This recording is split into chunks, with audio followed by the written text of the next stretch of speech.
So blues guitar playing can be really boiled down to some very basic things. And that's where I'm going to start. I'm going to start with 4 notes. Now, if you listen to Freddie King's I'd Rather Be Blind from his 1972 album Texas Cannonball, his solo is 3 or 4 notes. That's it. But it's the way he delivers them. It's the way that he uses vibrato or bending the notes, or whether he uses a plectrum or his fingers. Lots of different possibilities. So I've got a blues backing track here which I've made up on GarageBand.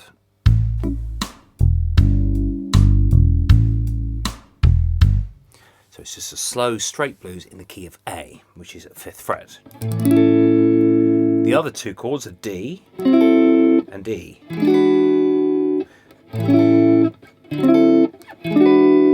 It's worth having those chords down as well. We've got an A7. So we've got the bar across at 5th, then we've got the 5th string is at 7th fret, and the 3rd string is at 6th fret. So you've just got 2 fingers only to form your shape. The other chord is D9, which involves your annular finger going across the first 3 strings at 5th, index finger at 4th fret on the next string up, the 4th string, the D string, and then the 5th string has your middle finger, but be careful to create a bridge so that you don't block this one here. And the other chord is E9, which is the same thing at 7th fret. So we've got A7, D9 and E9. So that means when somebody else is taking a solo, you can be doing this.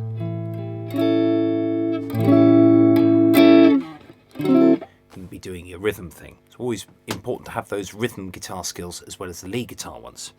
Now, starting a solo, a good rule of thumb really is not to use too many notes. If you're scared of playing a blues solo because somebody on stage is going to just play more notes than you or in more ways or faster, kind of doesn't, it's not the point. As soon as music becomes a competition, it's not music anymore. So let's look at the middle 2 strings, 5th fret and 7th fret.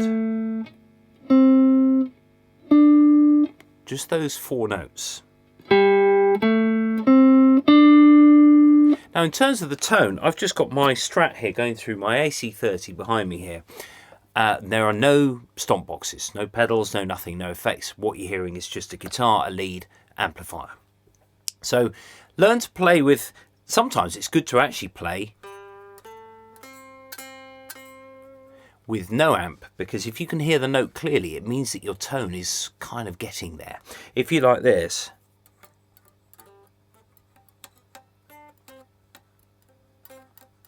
or you hear buzzing or more plectrum noise or more string noise, it means you need to just grind in a bit more, just get in. Play as loudly as is possible on the guitar without creating too much sort of buzz from your frets. So you're getting good tone like that. That means when you ramp your volume up, yeah, you're giving the amp a good level to work with. This makes a difference when you've got a distortion pedal as well. You want to really get into it with good solid tone to give that overdrive pedal or whatever it is. It could be the overdrive channel of your amp that just makes it distort nicely. So making a solo up with these 4 notes, it might sound boring, but it depends on rhythmic placement as well as the order of the notes in which you play.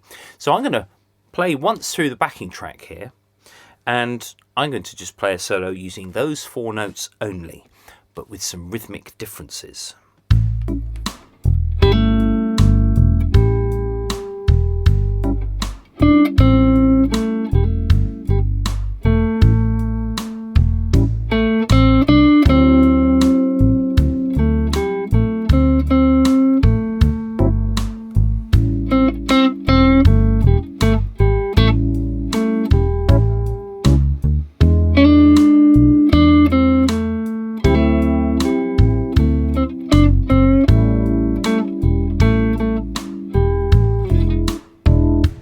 Okay, so yeah, it's fairly basic at the moment, but the point is it's a really good start, and you're also listening to the rhythm of that backing track.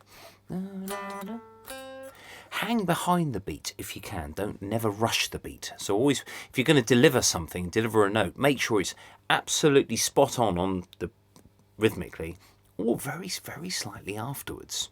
So the other things I used there were hammer-ons. I used a hammer-on between 5 and 7. Make sure you use your index and annular finger here, like that, those two on the 5th and 7th. And in order to get a really good tone and to mute other strings, is to bring your hand round so that your thumb kind of goes in the middle of the guitar neck, rather than, because you're restricting your movement that way. So there's a few things that you can also do with those 4 notes that just makes them sound a bit different. So one is the hammer-on, and then a pull, which is the other way, where you have this note first, and then you drag it off to reveal the note behind it. So you've got to have the note behind it pressed down. The second note, the one that's revealed, is often very much quieter, but it's good. We need dynamic contrast in this.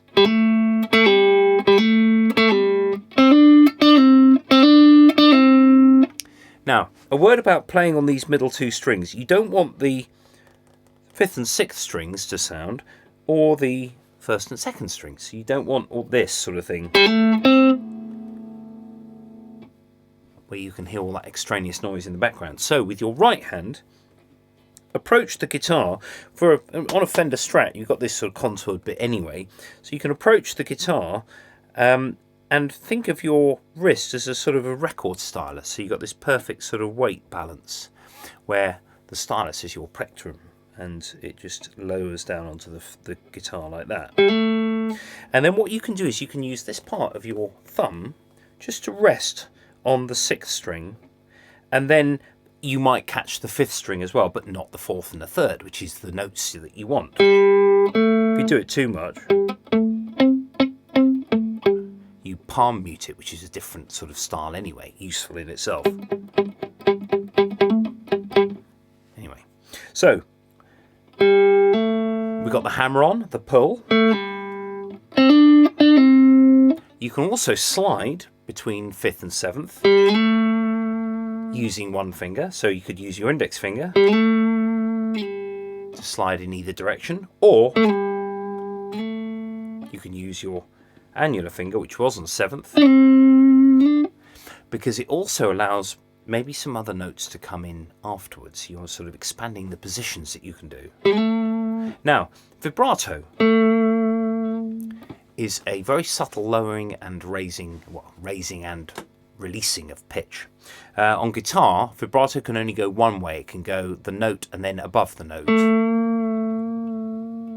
So in that respect, you've got to be careful about the amount that you use, because unlike a violin, where vibrato is basically goes round a note, so it goes below and above, because of course the violin's got no frets, so you can create that. On guitar, it's a little bit different. So you've got to make sure that the vibrato is not too much, because you might push the pitch up above where it should be. If I just play the first bit here. So the tuning has been pressed up a bit. Really subtle. That's all you need. Now, you can either pull that down or push it up. With my index finger, I usually pull down. And then with this finger, I usually push up. It depends on the physiology of your hand and, you know, your finger sizes and all that stuff. So actually, 3 fingers here, I push upwards and release. This one, I pull downwards and release, like that. Now, the 2 strings that we got here, the 4th string and the 3rd string, the 3rd string notes can be bent ever so slightly. What does that mean? Well, actually, you're bending up. You're bending this note the equivalent of 1 fret. doesn't even have to be that much. That's so expressive, you can't do that with the piano. And then this one, you can do the same, but you can also bend up a tone, which is a step or 2 frets. Now we've increased the amount of things that is possible to do. So if I just play through that backing track with a few of these techniques.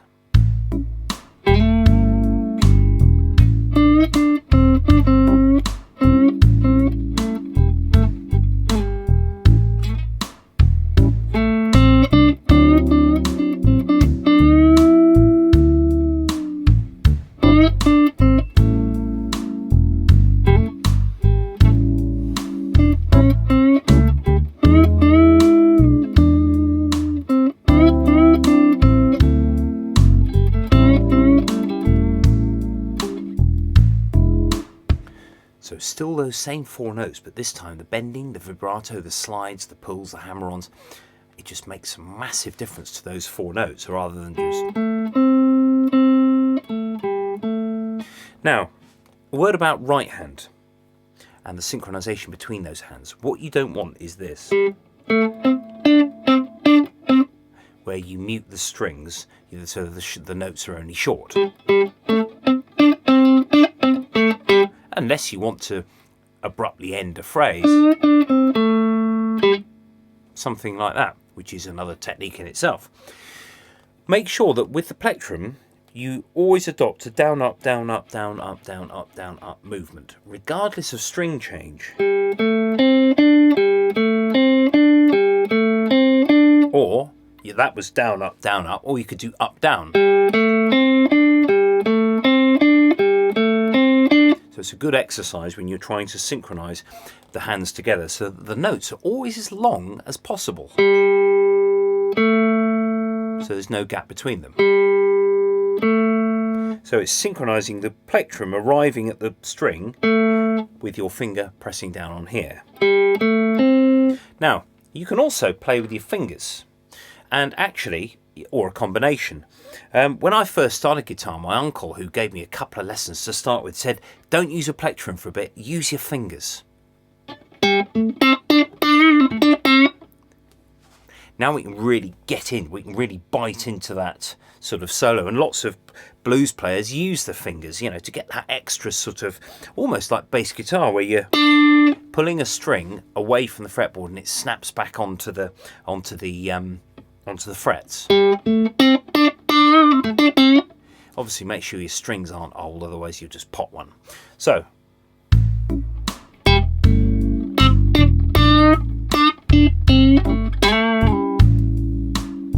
it sounds quite gritty and bitey. Now you can do a combination. What I sometimes do is, if I'm playing on the 4th string with the plectrum, the 3rd string I might play with my middle finger just underneath that string.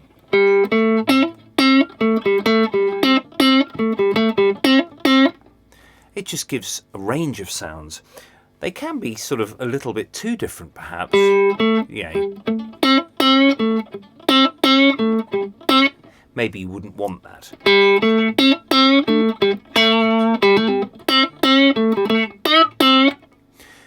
But it just gives you a little bit of grunt behind your solo. So far we have only used those 4 notes, 5 and 7 on the D string, 5 and 7 on the G string. So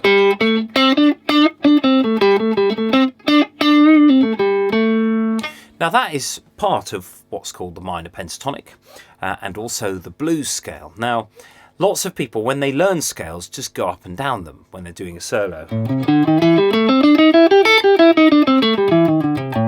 which is just predictable. It doesn't really mean anything. It just says, yes, I can play that scale. Whereas if you're using parts of it and then skipping between it, it means that you can then start to create riffs of your own.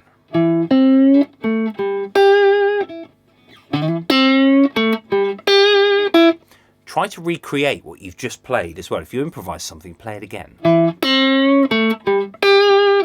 I got that idea from Benny Greb, the famous German drummer, who said, mean what you play. It's a really, really good piece of advice. You know, if you do something, play exactly the same thing again. It develops your short-term memory and also your sort of riff creation. So.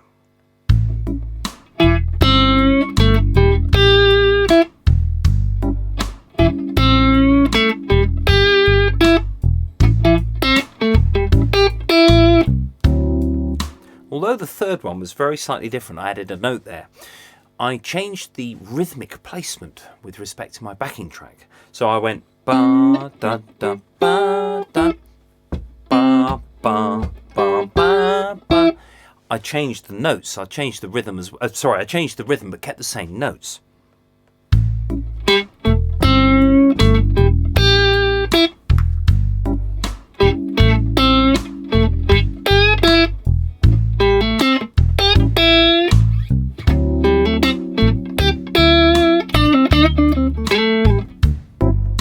Maybe the third time just wander off and do something else. So this time I used the second string as well as those initial middle two strings. So I had my last finger on 8th fret. So this is the second string, the B string, and then my index finger. So I've got this range of notes now. I've got 5 and 7, 5 and 7, 5 and 8.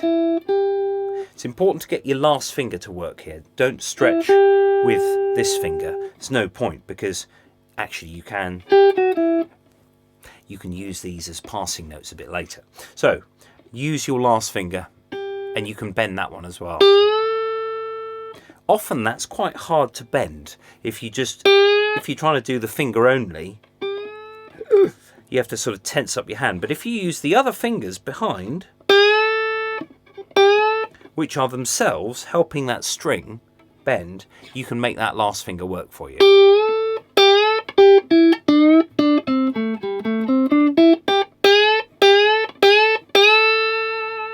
And you can do vibrato on the bend as well. So we've got this. And you can do the same hammer-on or slide. You can slide with any of those fingers as well. Always be mindful of where home is, where that 5th fret is. So I'm going to play something over the backing track that incorporates all of this.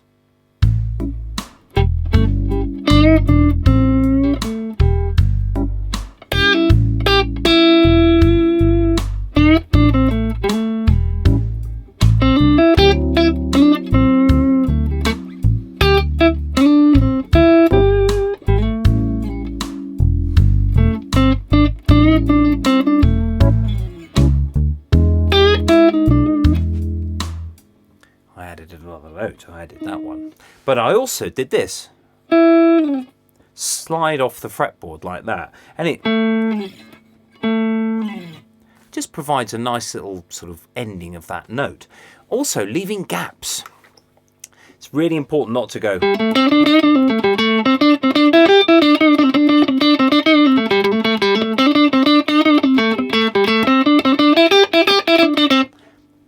it's just meaningless. It just turns into a row.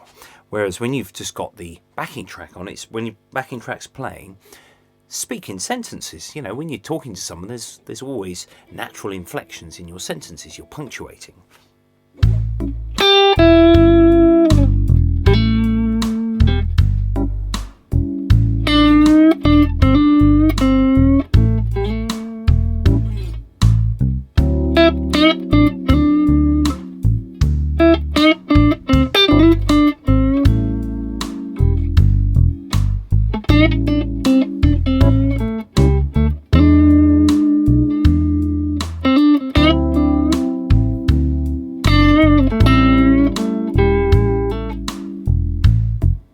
So there's always gaps there.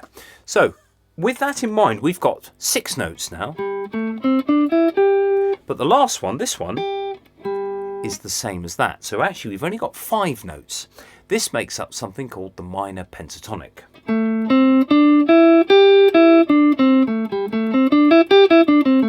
Which is possibly one of the oldest scales known. Pentatonics, it's where it all started really. Now, we also have passing notes. with that note and that note, it follows that you could use that one to run up from one to the other.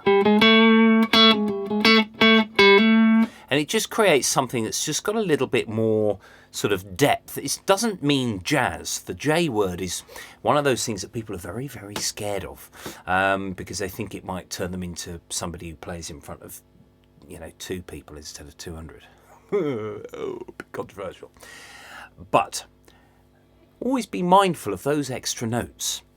Now, if I, going back to this where this string, where I bent this note up, I could also use the fretted note.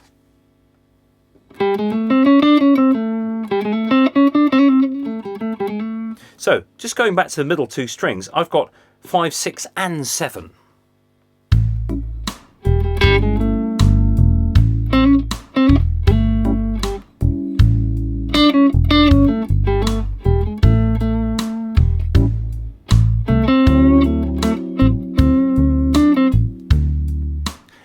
Work in certain places. That note, it's a little bit tricky. That one works well over the first chord, the A. It's actually part of that chord. But when we go to the D,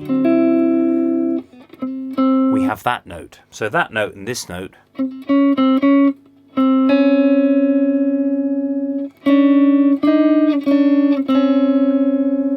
it's out there. It can grate a little, but when you play and you're experimenting with solos, you very quickly work out which of those extra notes works in certain places. So the first chord, those passing notes work quite well.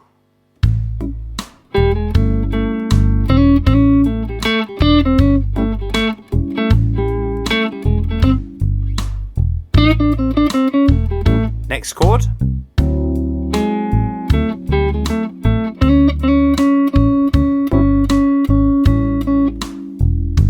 It didn't work quite so well because we, as I said before, we had that.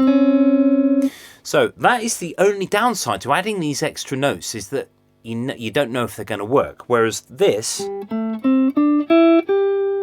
that's going to work over everything. Now, on the first string, you can also do the same as what was on the second string. Index and last finger. Now, the higher up you go on the guitar, the more that solo is going to get noticed over the sort of the hubbub of...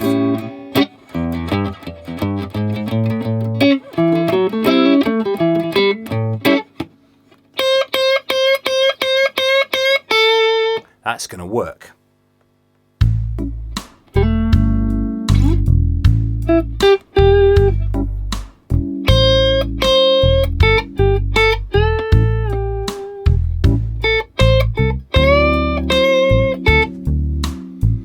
So we can also bend that one, as well as that and that. So the notes that are easily sort of bendable are this one, 7th on the G, 8th on the B, and 8th on the E string. So make sure you've got a good condition top E, because you can easily pop that one. So, having said that, the string under the most tension on a guitar is actually the D. It's got about a kilo or so more than the others. So a D string is actually under the most. You can't really bend the wound strings very well. You certainly... Oh, still in tune. Lovely.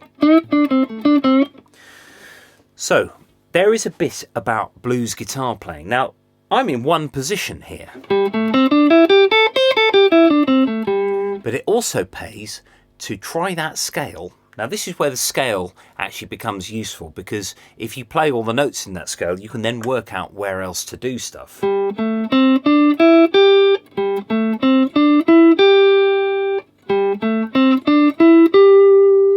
get different tones as well. Same note, but very different sounds. So it's important to keep that in mind.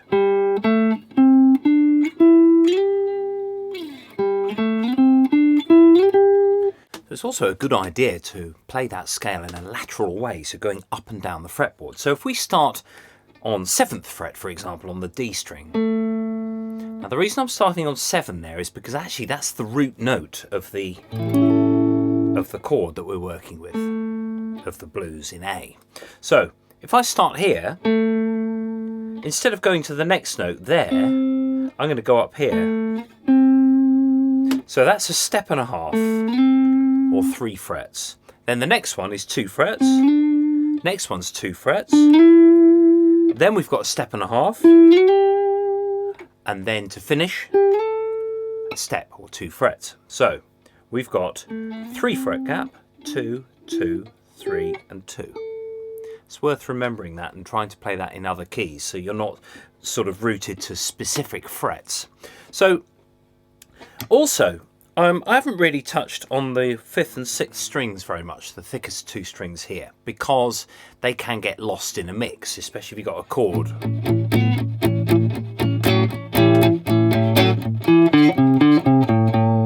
They can get a bit lost unless the guitar sound is sort of overdriven and very high in the mix, whereas those 2 notes come out very well.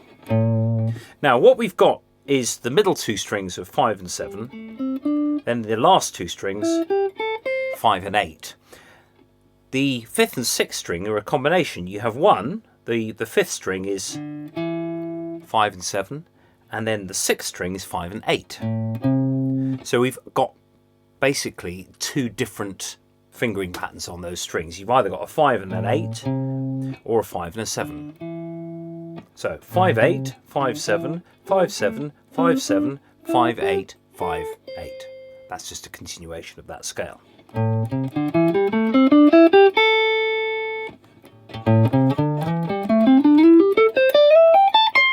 So you can use those gaps to scale the neck from all the way from there to there.